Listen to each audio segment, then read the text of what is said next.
Yeah.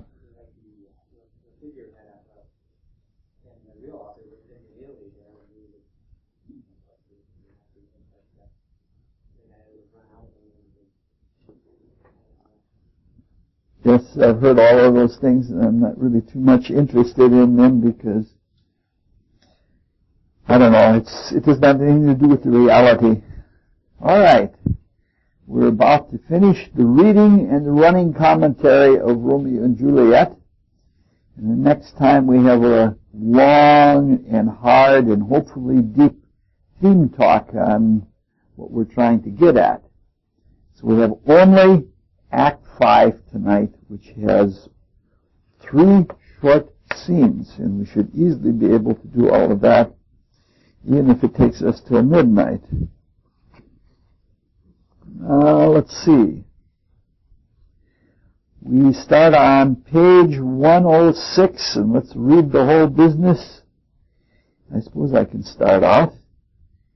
Romeo reads, "If I may trust the flattering truth of sleep, my dreams presage some joyful news at hand. My bosom's Lord sits lightly in his throne, and all this day an unaccustomed spirit lifts me above the ground with cheerful thoughts. I dreamt my lady came and found me dead. Strange dream that gives a dead man leave to think, and breathed such life with kisses in my lips. That I revived and was an emperor, ah me, how sweet is love itself possessed, when but love's shadows are so rich in joy. News from Verona. How, Balthazar? Dost thou not bring me letters from the friar? How doth my lady? Is my father well? How fares Juliet? That I ask again, for nothing can be ill if she be well." Jerry, you're up. Then she is well, then she is well, and nothing can be ill. The body sleeps in Koepsel's monument, and her immortal heart with angels live. I saw her laid low in her kindred's vault, and presently took close to tell how I do. Oh, pardon me for bringing these ill news, since you did leave it for my office, sir.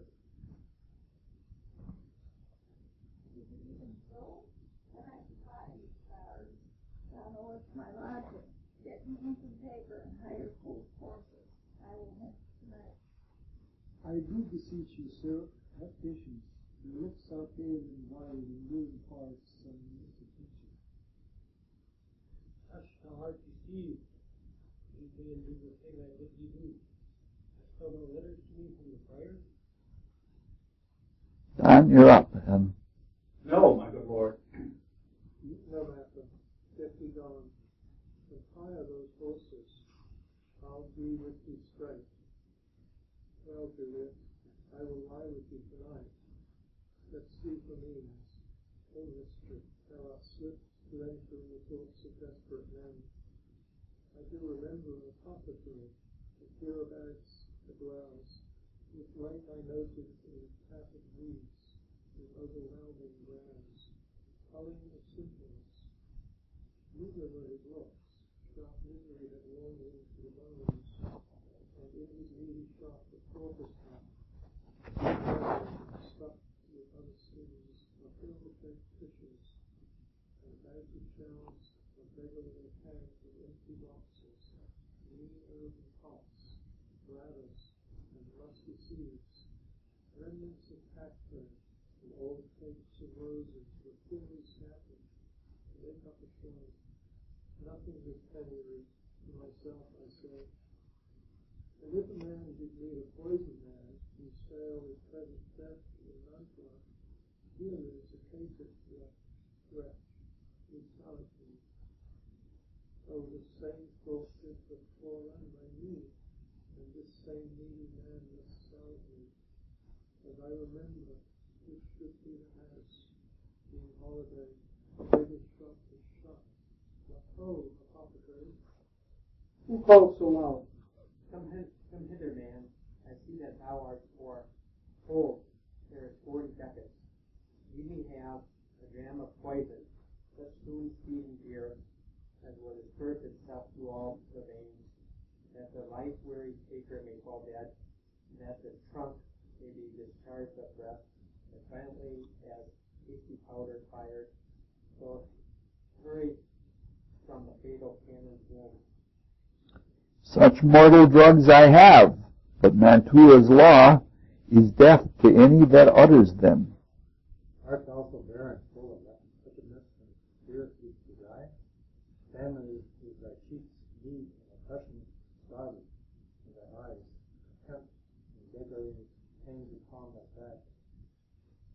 The world is not thy friend, nor thy world's law. The world affords no law to make thee rich, and be poor, but breaketh rich. No poverty, but not my will confess. You gave our power to you, not thy will. It says that any liquid thing you will and drink it off. So that the strength of 20 men will dispatch you straight. There's thy gold, worse poison to men's souls, doing more murder in this loathsome world than those poor compounds that thou may not sell. I say, I sell thee poison, thou hast sold me none. Farewell, buy food and get thyself in flesh. Come, cordial, and not poison. Go with me to Juliet's grave, for there must I see thee. I used it. Well, there are some interesting ironies or dichotomies that are in this little section that I think are worthy of consideration. Some I passed on, but there are plenty of others. The first is the difficulty of choosing between hearsay and external influence versus intuition and other internal evidence. This is an extremely difficult problem. Even at my ripening age, I'm still shocked at the unreliability of hearsay. In recent years, I've had to change quite a few views, and I've had to retract quite a few statements because I was misled by things that were told to me, or I was misled by things that were put forth as facts that were in fact not facts. So I had to give up some long-standing views, and that's the way it goes with hearsay or incorrect evidence or things that are not factual but are put forth as such. At the same time, I have a much greater appreciation as life goes on of external evidence. However, if there is external evidence, it has to be thoroughly proven. And even if it is proven and presented, it has to be pondered. You have to understand what it really means, because the facts do not speak for themselves. There needs to be a deeper understanding of what they actually mean. This is a matter of far-reaching consequence. And for us, it's immediately practical. Because Romeo opens the scene with spiritual buoyancy. He's had a positive inward experience, a kind of true dream, and he's uplifted. And he intuitively trusts it. He even has a psychophysical experience of lightheartedness. And the heart is indeed the seat of the Uranian intuition, the Christ consciousness intuition. Then he meets external evidence. And that external evidence is an eyewitness account of the entombment of Juliet. And that brings up big questions, and they're big questions that we encounter every day. Questions are, what do we trust? And when we trust something, or something proves itself true, what does it mean? Now, Romeo obviously does what most of us would do. He trusts the eyewitness account. In this case, he's wrong because the letter from the friar hasn't reached him, and he would be wiser if he wouldn't trust the eyewitness account and instead trusted his intuition and his inward experience. Now, it would be really nice and it would be really easy to say that one should always trust what comes from within or what comes from without. But it isn't that simple. In most cases, not this one, but in most cases, eyewitness accounts are likely to be true. And they're likely to be true as far as most of the main particulars of the situation are concerned. However, truth is not a matter of statistics. And truth is not a matter of most cases. Romeo doesn't want to know whether most eyewitness accounts of entombments are true. He wants to know if Juliet was entombed. Now, this is a highly unusual case because of the illusion being practiced by Friar Lawrence, and that's a very rare occasion. But material illusion itself is not at all uncommon. Almost every day we see things that we think are one way, but are really not. Because we are so immature inwardly, and because the inner worlds are so subtle and so illusory, inner things are every bit as unreliable as outer things. Usually inward things are more illusion-filled than outer things because of our immaturity. The intuition is true, and it's always true.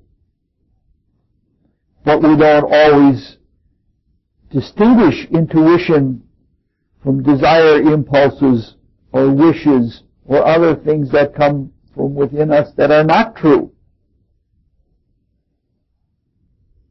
So it's not, I don't know how to say it. Sometimes we deny obvious outer facts that are incontrovertible. Sometimes we deny inner promptings because we don't want to hear them, or we don't want to follow them. In all of the self-help movements, the word denial is a very big thing. We don't want to hear what's coming from within, and we don't want to hear what is coming from without. This is not a problem that is limited to individual instances, because over the course of life, or over the course of many lives, we habituate our response to things, and we become hardened into personality types. That is, we become introverts or we become extroverts.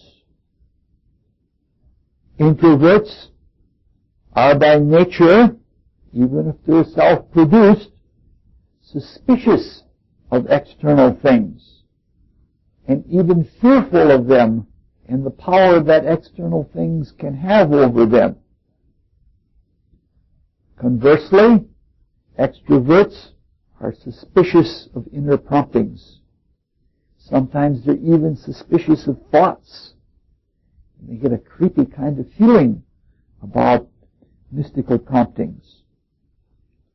So this long-term habituation results in frozen attitudes, but in the long term there is also as much hope as there is to despair. The problem we're talking about has no immediate answer. There is no immediate answer to the inward-outward problem.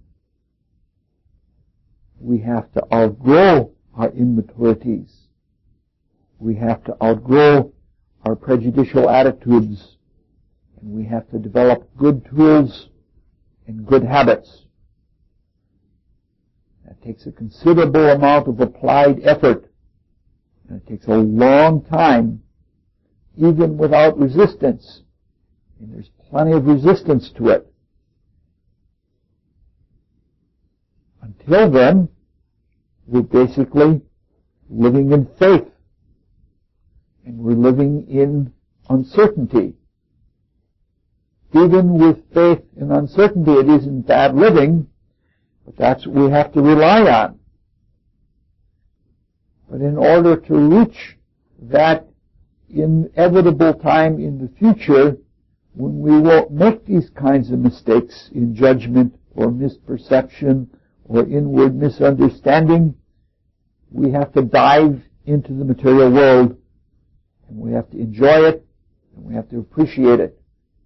Even if we are introverts, we have to love the external world, and we have to learn to perceive it as true to reality as possible. And we have to check all of our perceptions.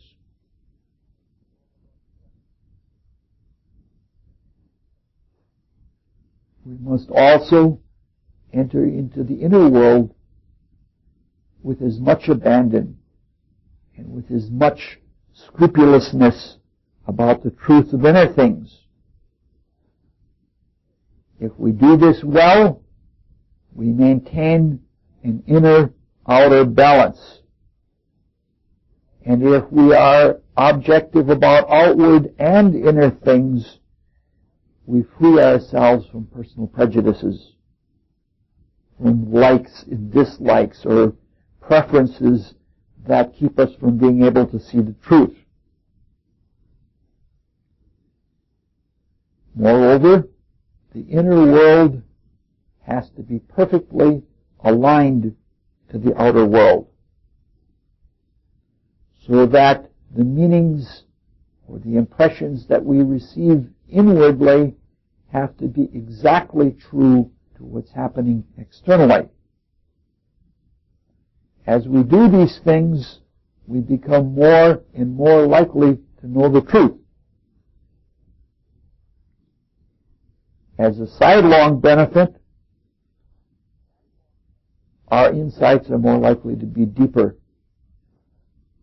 We're likely to get to the core of the issue, and we won't suffer from the illusion that comes from shallowness. Right now our society is dangerously extroverted. We suffer from a shallow materialism.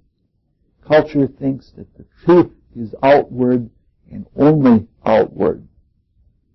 So if we are trying to become truth seekers, and if we are trying to live with reality, we are not only fighting the problem of evolving good senses and evolving intuition, we're not only fighting with the resistance of our own personal nature which resists reform, we're also having to fight with the whole world, because culturally the world is biased. It's a very big plateful. Or in the slang, it's a tough row to hoe. But it's what has to be done. That's what truth-seeking is all about. Truth-seeking is not just some shallow piety. It's about truth. If you know that something is true, that truth frees you. If we don't do that, we're subject to the same kind of misconceptions and the disasters that Romeo is subject to, because he takes the acceptance of the fact and he assumes he knows what it means that Juliet is entombed. We can't ever assume anything, not even something that seems to be so obviously true as that. Now, I'm not sure that any or all of this was intended by Shakespeare. However, it strikes me rather curious that he juxtapositions the inward ebullience with the despair that Romeo has when he has an outward set of facts that is apparently opposite of his inner experience. Shakespeare does a lot of things like that. There's another little point of interest that we want to look at in this scene, or at least I want to look at. You may not want to, but I'm talking. There are a lot of philosophical and religious fads that come up from time to time. Some of them are healthy, some of them are not. And almost always the ones that catch on are based on some very clever catchphrases. So whether they're healthy or unhealthy, there's always a catchy little phrase that gets you. The one that I'm thinking of at the moment, it has been for about 25 years now. It's been in popular theology. It goes something like, love the sinner, but hate the sin. Something along that line. The idea is that the behavior is wrong, but that the being behind it is not. And that's based on a very lofty philosophy that we should love everyone, especially those that are misguided in sin. It's certainly to be a practice. I couldn't argue with that. But it's the other clause that is questionable. Hate the sin. What is questionable about it is that it personifies an action or an attitude or a deed, and it treats it as though it were a living being. And when doing that, it pilfers responsibility from the doer of that deed. It's always what happens when somebody is trying to avoid responsibility. In a play several years ago, I mentioned one of my favorite quotes in this regard when we treated the subject in a different way. It was from the Medea by Euripides, where one of the characters says, "It wasn't I, but my tongue that lied." And it is as if the tongue had a life of its own, and that the liar was not responsible. It was my tongue that did it. It wasn't me. I'm not responsible. So we really do have to love everyone. But when we do, it doesn't mean that we mollycoddle them, or that we let them shirk or shrink from responsibility. After all, it is the spirit that is inside, and that spirit is divine and immortal, and it can't really be hurt. All that can be done is it can be awakened more. You can stand in that corner.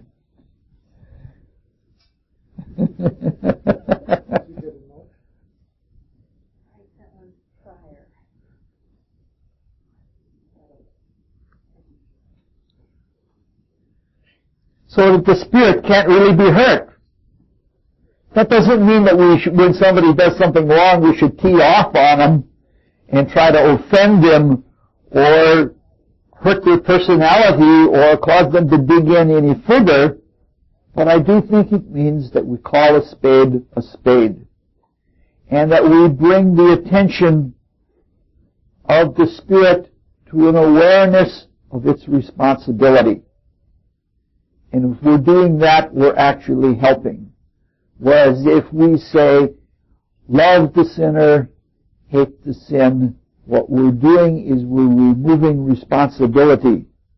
I think it's much better to be called out on this than to let it go.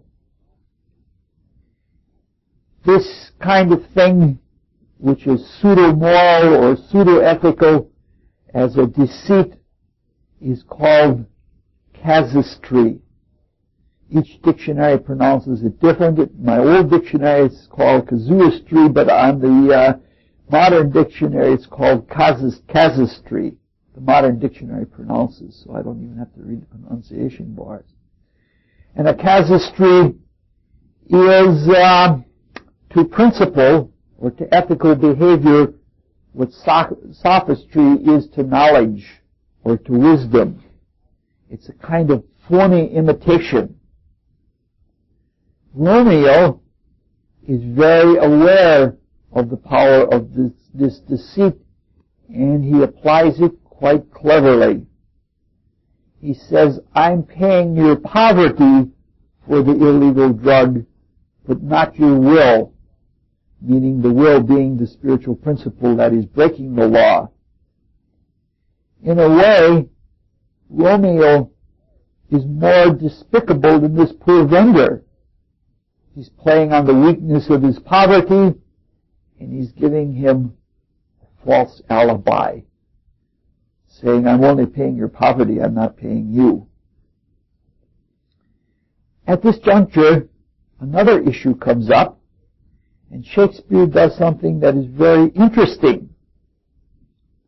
He does another one of those very stark, contrasting juxtapositions.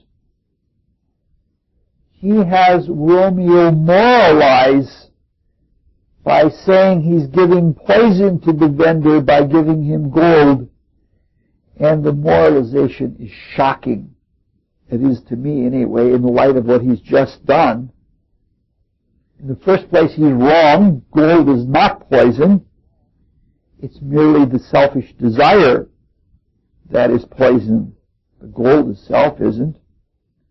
So this little passage is another casuistry by saying it's a mere trade of one evil for another, as though nothing really has changed.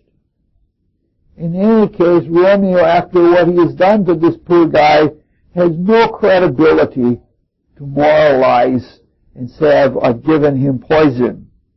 If we take him at his word, he's twice wrong. First, he misleads the vendor, has him break the law, and then he gives him poisonous gold.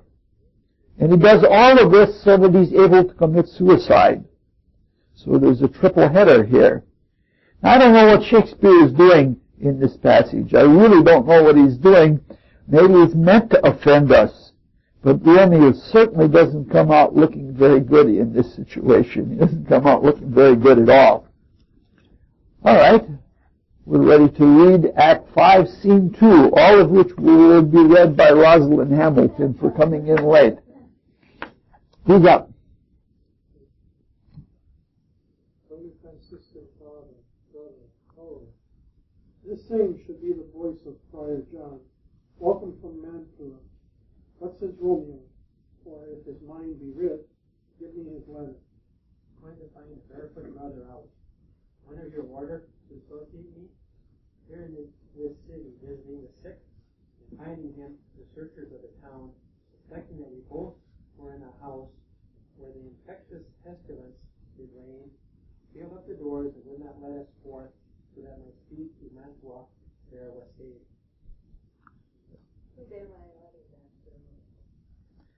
I could not send it. Here it is again. Nor get a messenger to bring it thee. So fearful were they of infection. Unhappy fortune. By my brotherhood, the letter was not nice, but full of charge. of dear import, that the neglecting it may do much danger. Friar John, go ahead, get me an iron crow and bring it straight onto myself. Brother, I'll go and bring it to you. Mom was tied to the monument alone, and given the 3 hours of fair Juliet wake, she will be surely much that Romeo had no notice of these accidents, but I will write again to Angela, and keep her at my cell till Romeo comes. Poor living corpse, closed in a dead man's tomb. Yes, I actually have something to say about a scene this short. And what I have to say is right on our theme. It's about destiny. During Shakespeare's time, and for several centuries before, the astrologers of those times called themselves Christian astrologers. Shakespeare's contemporary for at least a few years was a man called William Lilly, who wrote a book called Christian Astrology, A Modest Approach. Now, all of this was done to distinguish the Christian attitude of astrology and destiny from that of the Muslims.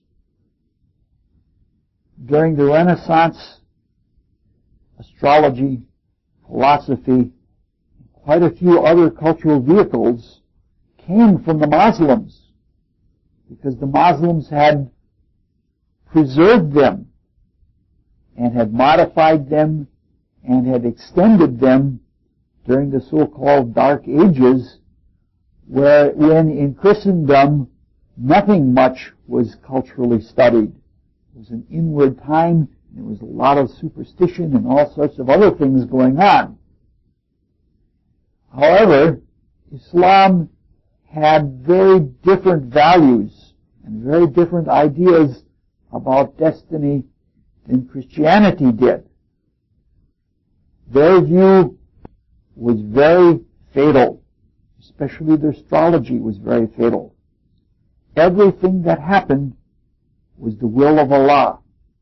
It was all God's will, and there was no arguing with that.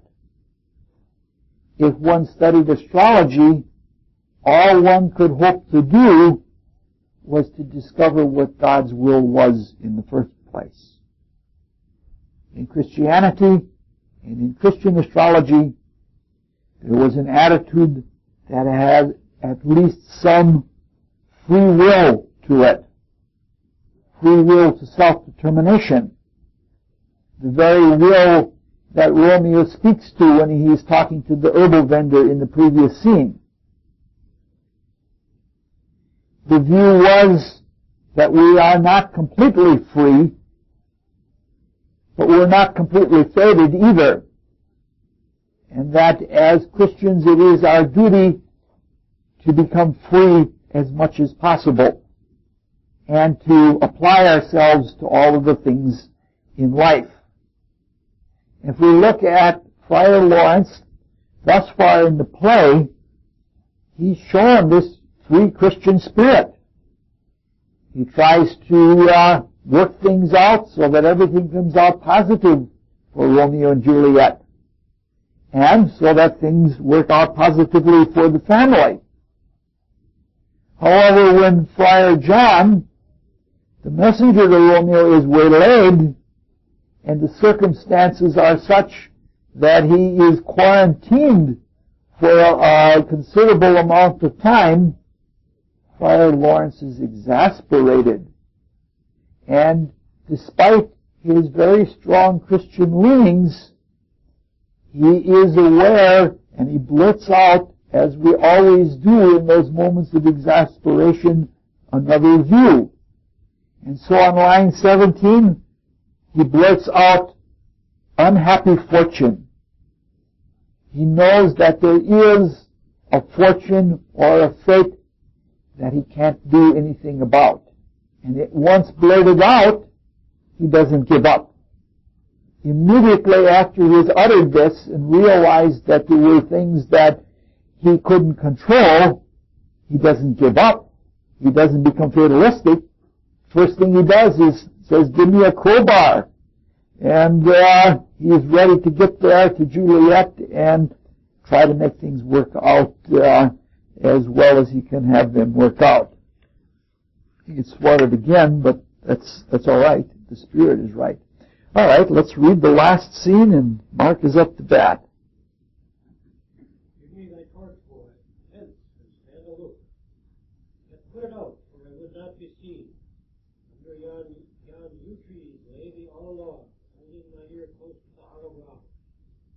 So shall no foot upon the churchyard tread, be loose, unfurled with the yellow graves. Thou shalt hear it. Whistle them to me, and signal that thou hearest something approach. Give me those flowers, do as I bid thee. Oh.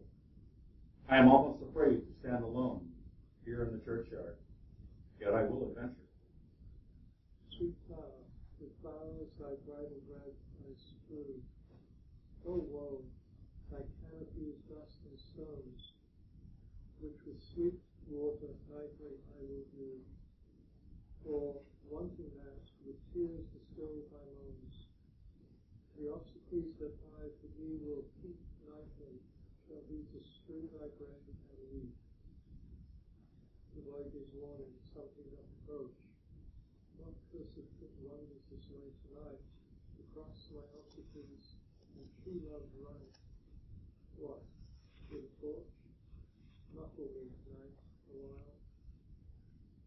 Give me that mattock and the wrenching iron. Hold, take this letter. Early in the morning, see thou deliver it to my Lord and Father. Give me the light.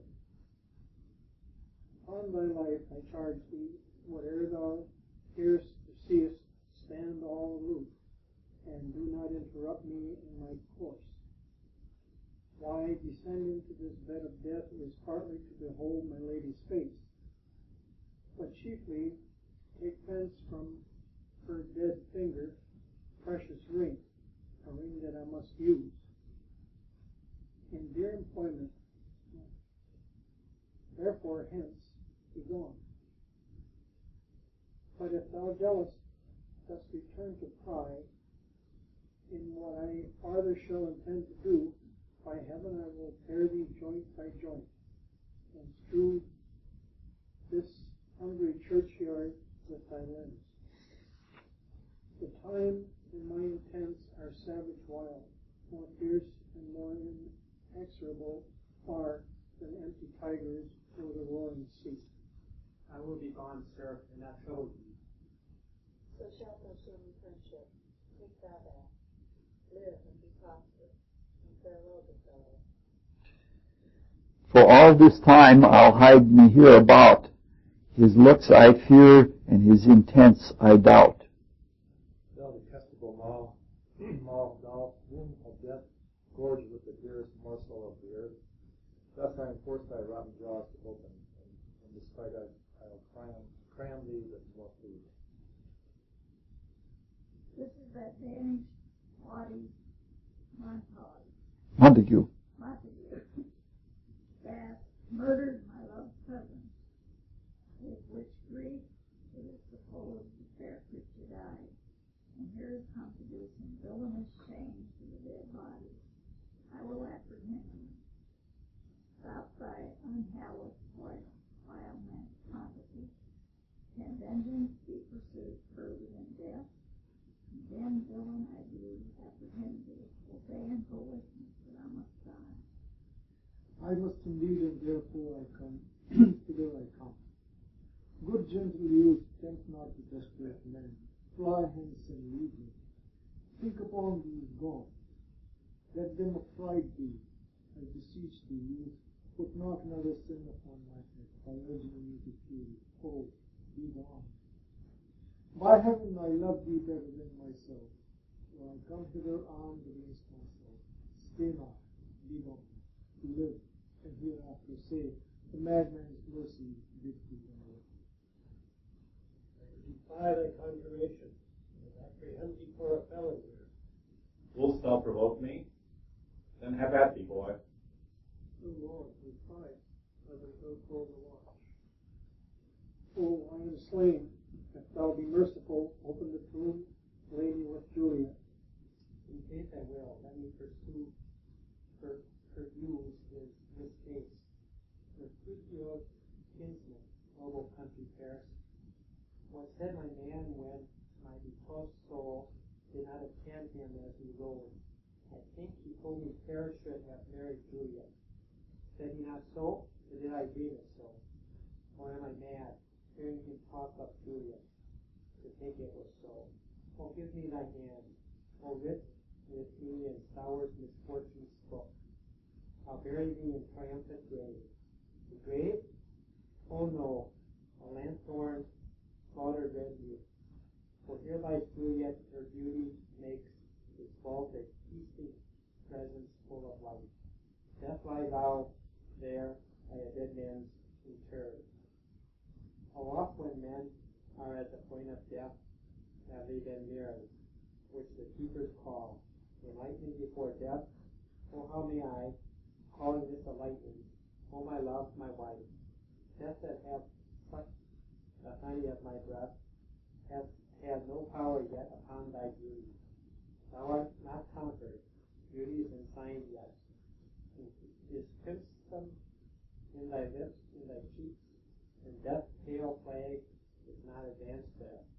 Tybalt, liest thou there in thy bloody sheet? For what more favor can I do to thee, than with that hand that cut thy youth in twain, to sunder this that was thine enemy? Forgive me, cousin, ah, dear Juliet, why art thou yet so fair? Shall I believe that unsubstantial death is remorse, and that the lean, abhorred monster keeps the near and dark to be his paramour? For fear of that I still will stay with thee, and never from this pallet of dim night depart again.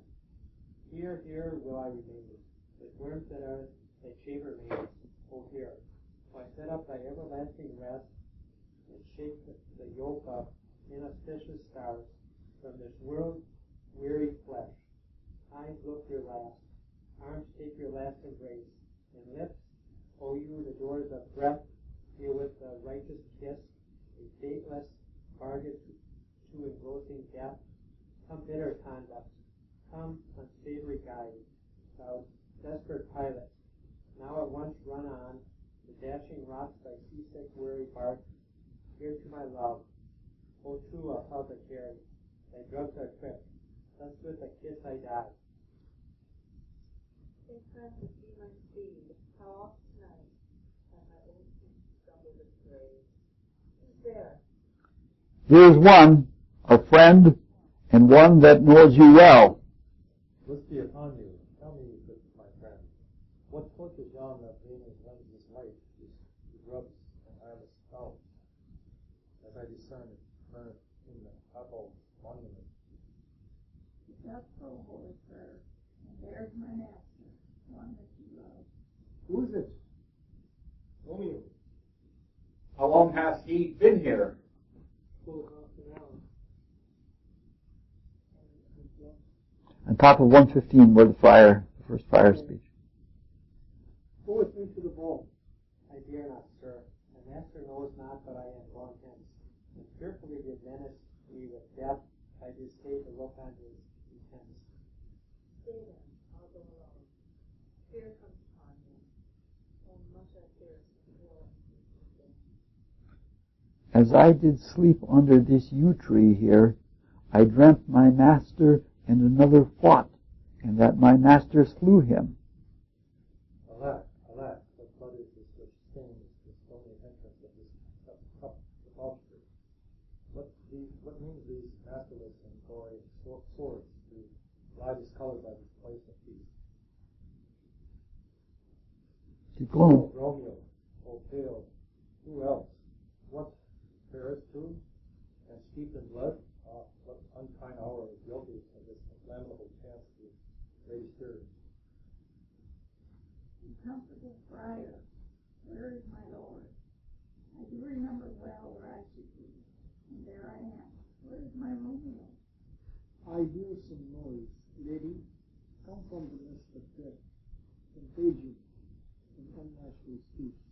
A greater power than we can comprehend hath thwarted our intent. Come away. Thy husband in thy bosom lies to your death. And Paris too. Come, I dispose of thee among the sisterhood of holy knights. Stay not to question. The watch is coming. Come, go, good Julie. I will no longer stay. Go, get thee hence, for I will not away. What's here? The cup comes in my beloved hand. Poison in this timeless end. O curl, alcohol and that so friendly drop to help thee out. I will kiss thy lips, after some poison left up hang on them. Make me die with a restorative. I want thy warm. Lead, boy, which way? Yea, noise, that how we breathe, so happy dagger. This is thy food. Bear us, and let me die. This is the place. There, where the torch doth burn. The ground is bloody. Search about the churchyard. Go, some of you, wherever you find a hatch. Pitiful sight, here lies a country slain. The brilliant dead, who here hath lain these 2 days buried. Go tell the prince, run to the capitals. Rise up the Montagues. Some others search. We see the ground whereon these woes do lie, but the true ground, all these hideous woes, we cannot without circumstance descry. Here's Romeo's man. We found him in the churchyard. Hold him safely till the prince come hither. Here's Friar at Trumbull's side and leaps. We took his map out and escaped from him as he was coming from the churchyard side. With great suspicion, stay the friar too. What misadventure was so early up that calls you a person from a remaining rest? Mark, you're up. What should it be that is so shrieked abroad? Oh, the people in the street cry, Romeo, some Juliet, and some Paris, and all run with open outcry toward our monument. What fear is this which softens your ears? Sovereign, here lies the county Paris slain, and Romeo dead, and Juliet dead before, warm and new killed. Search, seek, and know how this foul murder comes. Here's the friar, and slaughtered Romeo's man, with instruments come and fit over his dead. O heavens, O wife, look how our daughter bleeds. This dagger hath mistaken for lo his house is empty on the back of Montague, and it sheathed in my daughter's bosom. Only the sight of death is as a bell that warns. My old age too is sculpture. Come, my dear, for thou art early up to see thy sun and air more early dawn.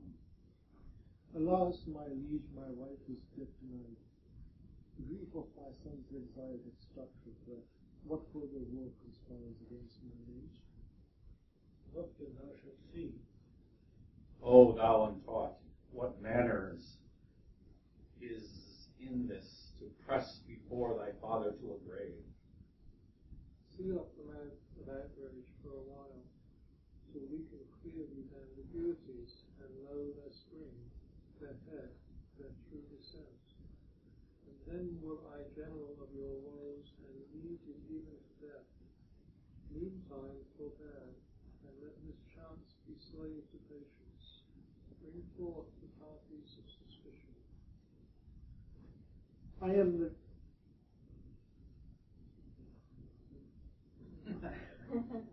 the greatest, able to do the least, yet most suspected, as the time and place doth make against me of this direful murder.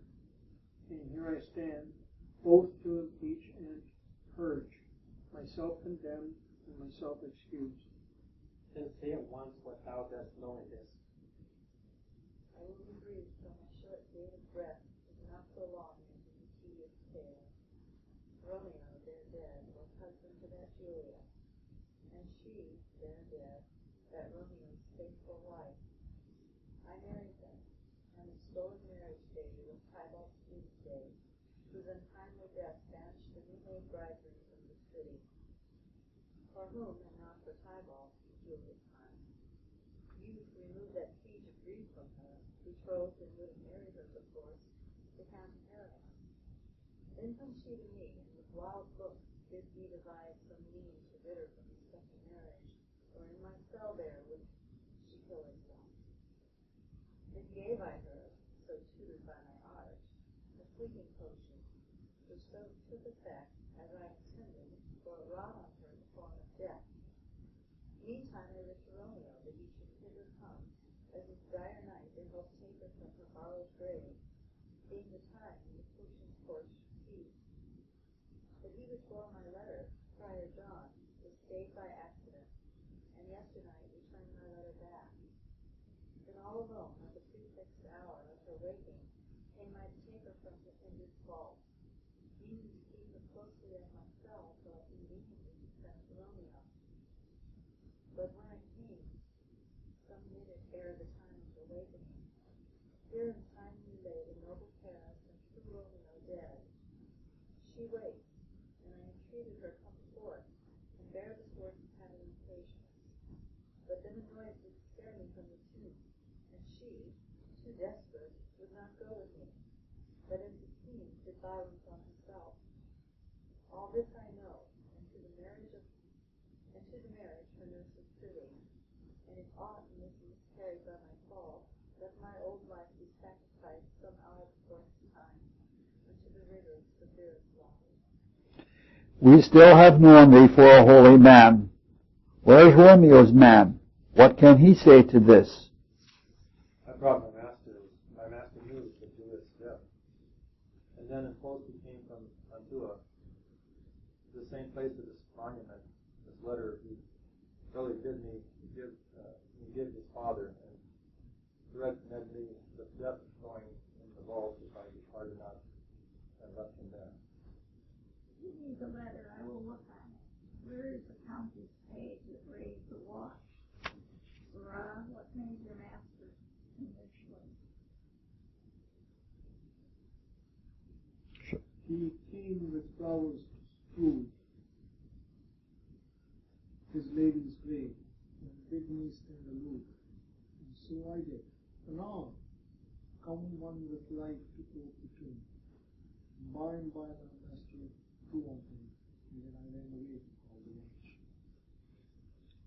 This letter doth make good friar's words, a course of love, tidings of her death. Here he writes that he did buy a poison of a poor apothecary, and therewithal came to this monk to die and lie at sea.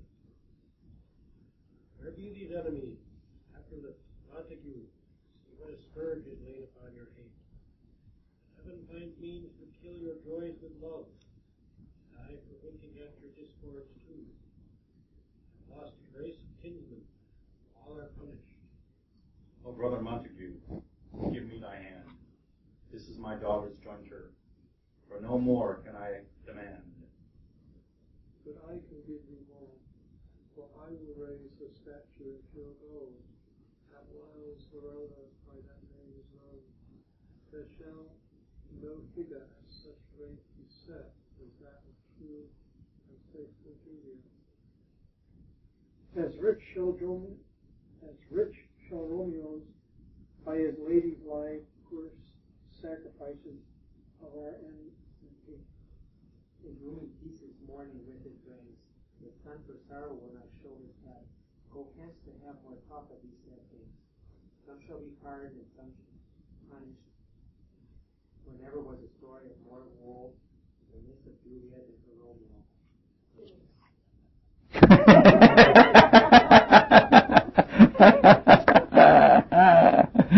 Oh.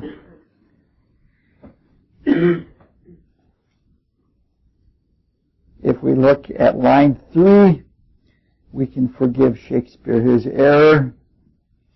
It is very unlikely that there was a yew tree at any time living in Verona. The climate is all wrong for having yew trees in Verona. However, his audience could relate to yew trees in a cemetery, and we'll have a little bit to say about that in a little bit. This is one of the more ghoulish scenes in all of Shakespeare. Grave robbing, looking at corpses, and some of those corpses, like that of Tybalt, must be pretty ripe by now, because it's been a week that it's been laying there, so it must have been not as pleasant an affair as this reading would indicate. If we look at the first speech of Paris, when he sees Romeo, this is a perfect example of matching facts with the wrong meaning that we talked about earlier in the first scene. He's correct in recognizing Romeo, and he's correct in seeing Romeo open the grave, but he's completely wrong with regard to the intent of Romeo. He thinks that Romeo is trying to disfigure the dead out of vengeance. Now, that's not to criticize Paris, because most people would conclude that same kind of thing. Knowing that, seeing what he's seeing and knowing the history of the family's rivalries, most people would come to that conclusion. But I'm just pointing it out because this is a perfect example of one of those mismatches of wrong meaning or wrong interpretation for a set of facts that are completely true. Now, Romeo, when he's talking about himself or describing his state of being to the Count, his description is dark and it's desperate, but it also is very humble. He knows he's desperate, but he's dropped all of his desires and he's dropped all of his vanities, and he's pretty self-honest in describing himself to the Count. But the Count is not. He's still filled with pride, and he still feels he has to fight, and he has that same attitude that has perpetuated the feud all along. And he lives by the sword, and he dies by it. On yet another topic, it's pretty obvious that Romeo is stressed out from his lines between 74 and 87. He describes a really stressed out person. He can't tell the difference between memory and dream. He's so much inside of himself and things are so turbulent, he didn't know what happened in a dream and he didn't know what happened outside. However, the sight of the really not dead body of Juliet brightens him, and he says something very remarkable and very beautiful. He describes everything from line 87, just a way down. How oft when men are at the point of death have they been merry, which their keepers call a lightning before death. Oh, how may I call this a lightning? Oh, my love, my wife, death that has sucked the honey of thy breath hath had no power yet upon thy beauty. Thou art not conquered. Beauty's ensign yet is crimson in thy lips and in thy cheeks. It's far enough to go. The question that I want to pursue for just a little bit is there indeed a lightning at death, or is this some kind of wives' tale that has no basis in fact? Mystics who are seers claim that the moment of death in many respects is similar to the moment of birth. In one way, death is a birth. It's a birth back into waking objective consciousness in the inner planes.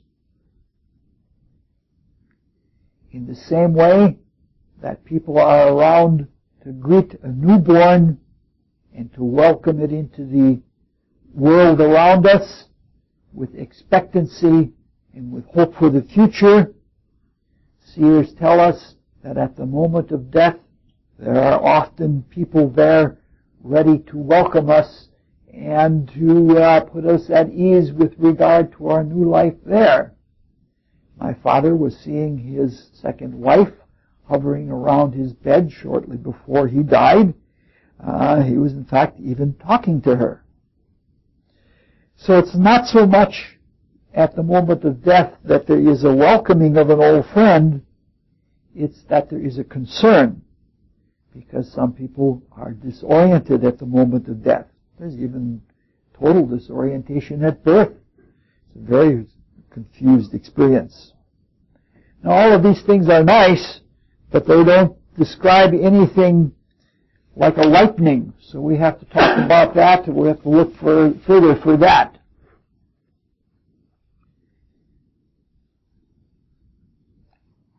Our tenure here in materialistic exile from the conscious realms of meaning and of spirit is very peculiar. While we are here, though we may not know the depths of the spiritual worlds, we're awake and we're self-conscious. And there is an experience of the moment. We are aware of right now.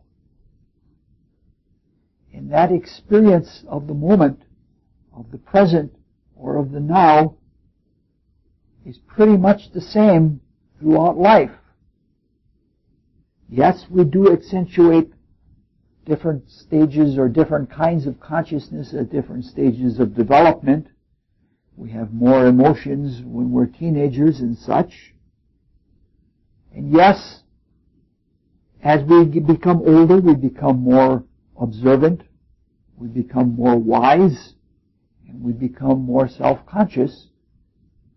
But the basic waking conscious experience of the moment is pretty much the same.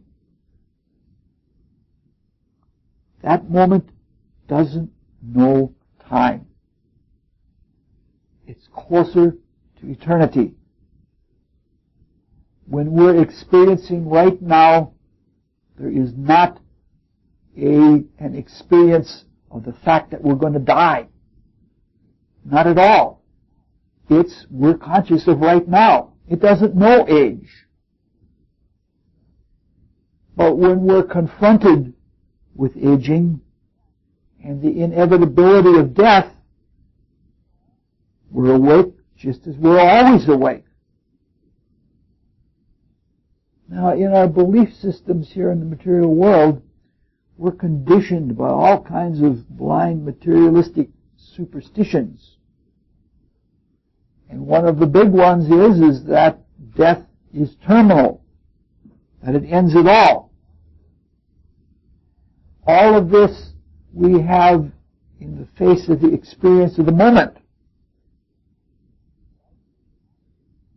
We love being conscious, but we do experience unconsciousness. We go to sleep every night. The problem of death versus the experience of the moment is something of a paradoxical riddle. There is in us, as much as the spirit that knows the moment, there is the ego with a small e, which is a pseudo-self, which is really just a taint and a tint within that pure consciousness of the moment. The ego likes to struggle for immortality. It wants to live forever in the moment.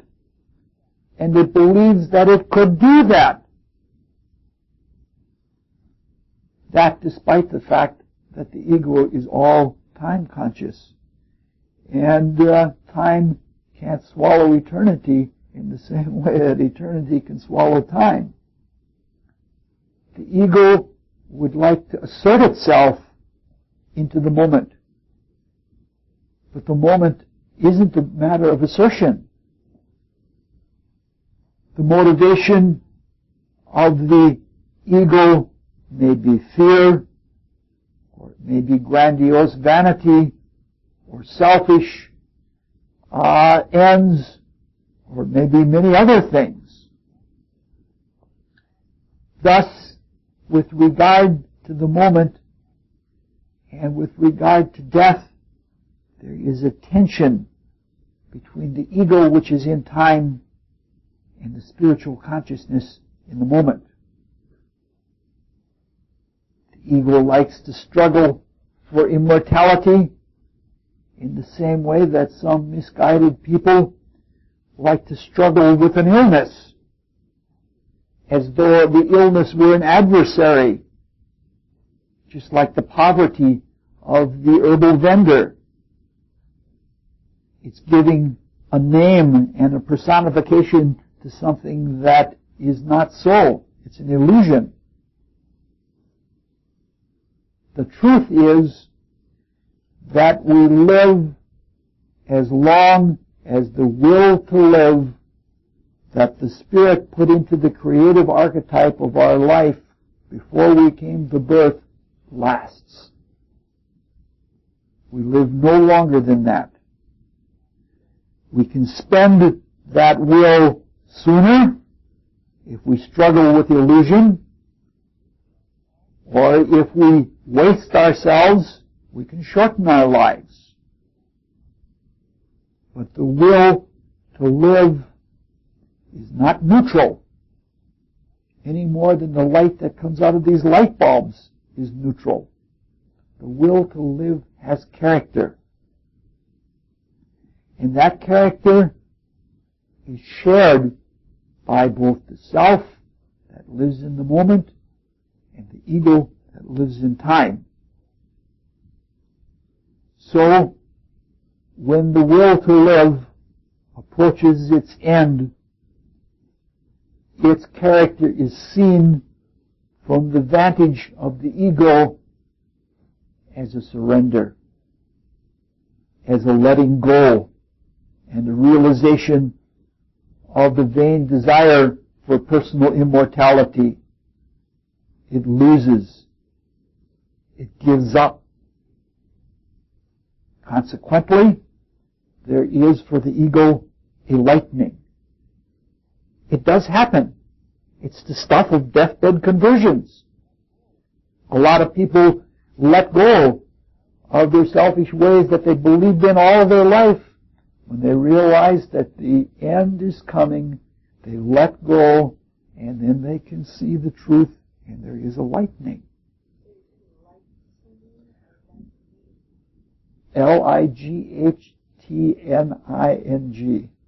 is the word that Shakespeare used in the quote that we're discussing. If you want yeah, it is lightning in buoyancy, and it is lightning in light. From the viewpoint of the Spirit, from the self, as the end approaches, there is a feeling of consummatum est. All the work of creative manifestation is completed for now. So there's a kind of letting go there also. There is a lightening from all of the weights of the world. Romeo even talks about the world weariness. Moreover, from the vantage point of the Spirit, there is an awakening to spiritual lightening. It's as it lets go of its responsibilities, it is not weighed down by them, and it does not have to hold it all together anymore, and it can put all of its intensity into the moment. And there is a lightening there. The Father of lighting, not lightning, the Father of lighting worked at it all of his life, so that when the moment came, he was ready, and the Spirit could focus. Thomas Edison was a Mazdaznan. For most of his life, he studied Persian mysticism, and he tried to unfold spiritually. And the first light bulb that he produced, he called the Mazda lamp. He had, because he worked on spiritual development and on turning inward, he had, in the truest sense of the word, a lightning when he died. The words of Thomas Edison as he died were, "It's beautiful." And that was it. That's the way he went out. So at least in some cases, there is a lightning, and Shakespeare turns out to be right again. At line 137, we have another yew tree. We should, since it comes up twice, we should mention it. British cemeteries had a lot of yew trees in them. They still do have a lot of yew trees because yew trees are very long-lived. That is because, like many of the fir trees, they symbolize sorrow, and that's probably why Shakespeare mentions it at least twice in the scene to indicate that there's great sorrow. He put it even right into the setting of the scene. But that's not what we're really interested in. In this speech around line 137 is the second incidence of being unable to differentiate between dreams and waking experience. Twice in one scene it happens. The first instance is at line 78, where Romeo, who is obviously under stress and befuddled, he even questions his sanity, and he doesn't know what happened in dreams and what happened in the waking state. That's what happens if you don't develop that internal-external consciousness where you keep the two of them straight and that you are as objective as you can be. In this instance, Romeo has set a mortal fear into Balthazar, but that is not the kind of stress that Romeo was going through, because if that were so, Balthazar wouldn't have fallen asleep, and he did fall asleep. What probably happened is that he took a nap, and when you take a nap, you don't fall into as deep a sleep. And when that happens, you have consciousness in the inner worlds. I've had experiences where in taking naps, especially at times when I wouldn't normally take them, for example, I had an experience in the negative pole, the positive pole of the reflecting ether. I got in there, and there were all of these trains of logic that were being carried out in the positive pole of the reflecting ether, and they were coming to conclusions about a subject that I had been thinking about in my waking consciousness. But only some of the conclusions got through to the waking consciousness, and all of the others were still being carried out in the ethers. And if you can get in touch with that, man, it just, you have to go really deep into spiritual worlds, because you have an access to all kinds of things that you did. So what has probably happened here is that he found himself awake outside of his body, and he was curious about what was happening with Romeo, and he was probably drawn to the fight scene, and then later on, he wakes up and he remembers it. And that's the kind of thing that has happened to Balthazar. Now, why would Shakespeare put that in the play? Shakespeare often slips these strange little interludes in. This is just 3 lines said in the play. To me, I think that what Shakespeare is trying to do, he's trying to educate people. He's trying to make them aware of inner things. And every time that he gets an opportunity, whether he's talking about the lightning or whether he's talking about remembering a dream, He brings it to our attention, and they fly right past us. If you go to the play and you haven't read it, those things fly right by and you hardly even know it. We have one last little thing to examine, and that is the graveside conversion to peace of the Montagues and Capulets. We've talked a little bit about deathbed conversions. Now let's talk a little bit about graveside conversions. Often deathbed conversions are a result of the lightning, but some of them are questionable, and there's a lot of skepticism in folklore when somebody says has a deathbed conversion. There are a lot of questions. Similarly, I think it's valid to question this conversion at the graveside. So let's ask the question, is the conversion to peace in Montague and Capulet reasonable? Is it reasonable that after generations of enmity and of blood feud, that at the graveside that they would be converted to peace? My answer, the short answer is, which you're going to get the long one, the short answer is a clear and resounding yes. It is reasonable. And to explain that, let's return to something that we've looked at many times before, and let's carry our thought further and look at a special case of it. That subject is linear time. And time is sometimes, in the linear sense, indicated by a river. In Egyptian mythology, it is said that if one goes up the river Nile, one becomes divine. And if one goes down the river Nile, one becomes human. In that mythical statement, what is being said or what is being spoken of is involution and evolution in long-term cosmic time. In involution, spirit materializes, and it continues to do so through various stages until it becomes human. And when it becomes human, it is self-conscious and it is awake.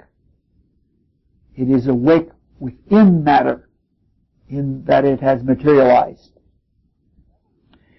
That is the beginning of evolution, during which humans spiritualize matter. And they continue to spiritualize matter by their experiences with it and the extraction of those experiences until they become divine. This macrocosmic activity is way too large to discuss in the small time we have here. So let's look at it in a very brief miniature of one life, and let's be very brief at that. When we look at a life, let's look at it in terms of linear time.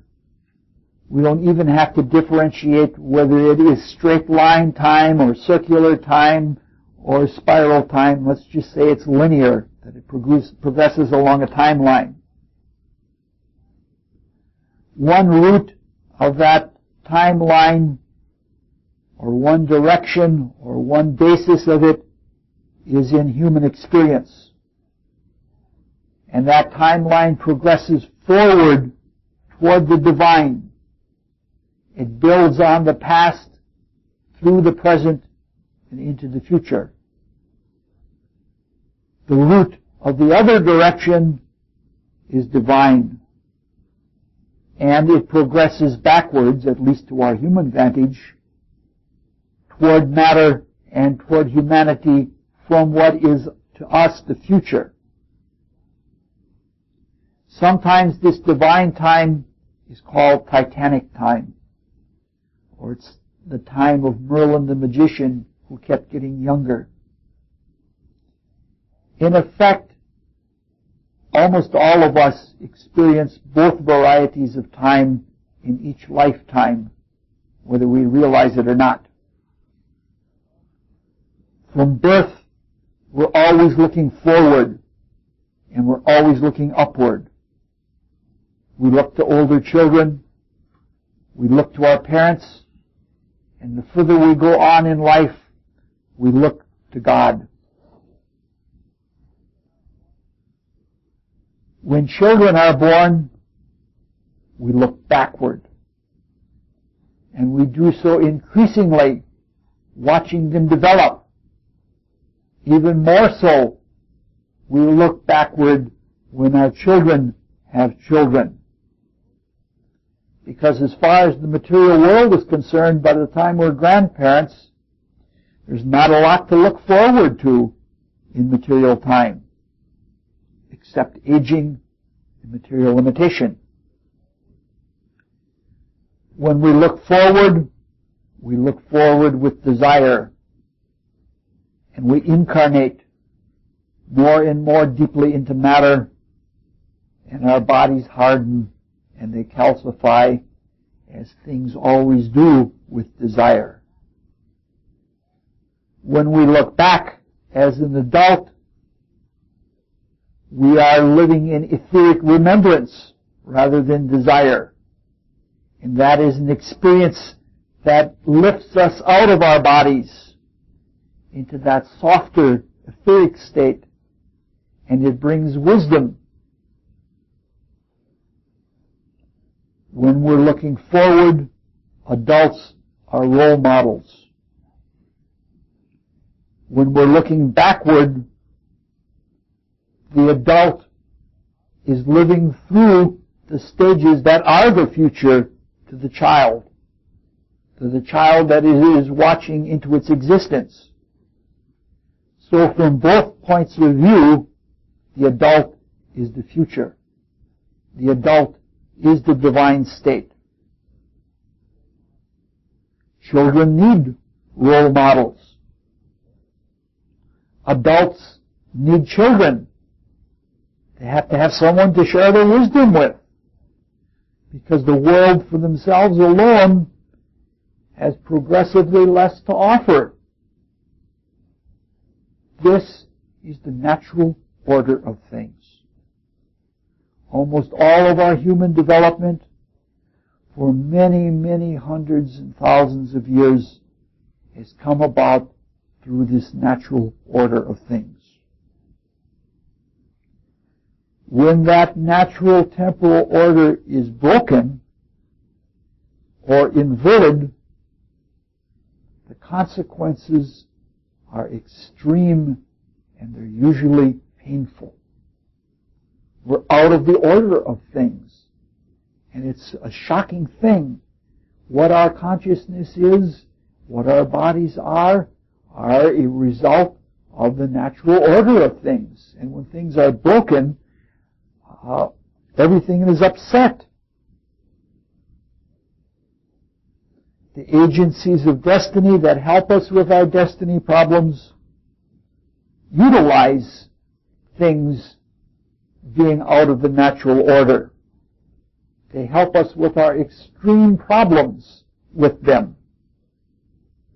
These beings are called the recording angels in some philosophies, and we should be very thankful to them for their wise assistance. Anyway, when we need a break from something that is deeply ingrained, a break in the order or an inversion in the order of the natural way that things happen is called for.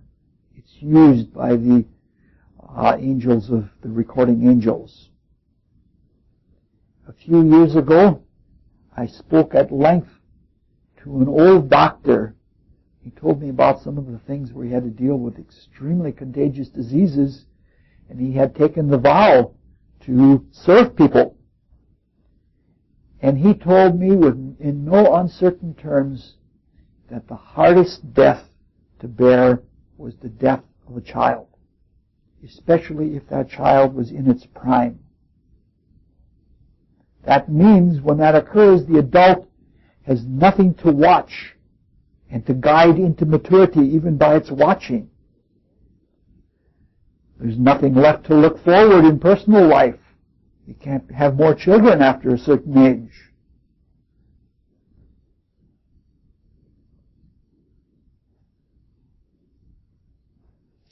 These things are especially so if there are blood ties. If there's a really strong clan consciousness, this happens. But it happens in any case. My sister died when she was about 24 years old, and my folks took it extremely hard. It shocked them so that at the time of the death, or within a day or so of the death, all had psychic experiences seeing her even though she was out of the body. And it changed their lives from then on, and they became more spiritual. So what the doctor told me was not just hearsay, it's from my own experience. To her dying day, my mother said, if I knew I was going to lose some, I would have had more.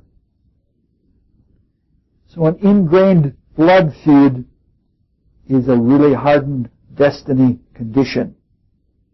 It calls for something radical, like a break in the natural order of things, an inversion where the old outlive the young. You can imagine what it must be like if a whole society has to lose all of its firstborn, like the curses in the Bible where the firstborn are all lost. That must really be a tremendously hardened society. So, because both Montague and Capulet have lost their children, their heirs, their future, the graveside conversion is believable, and to me, it is even likely. So once again, Shakespeare grades out very well. And next time, we'll go into the deeper theme talk.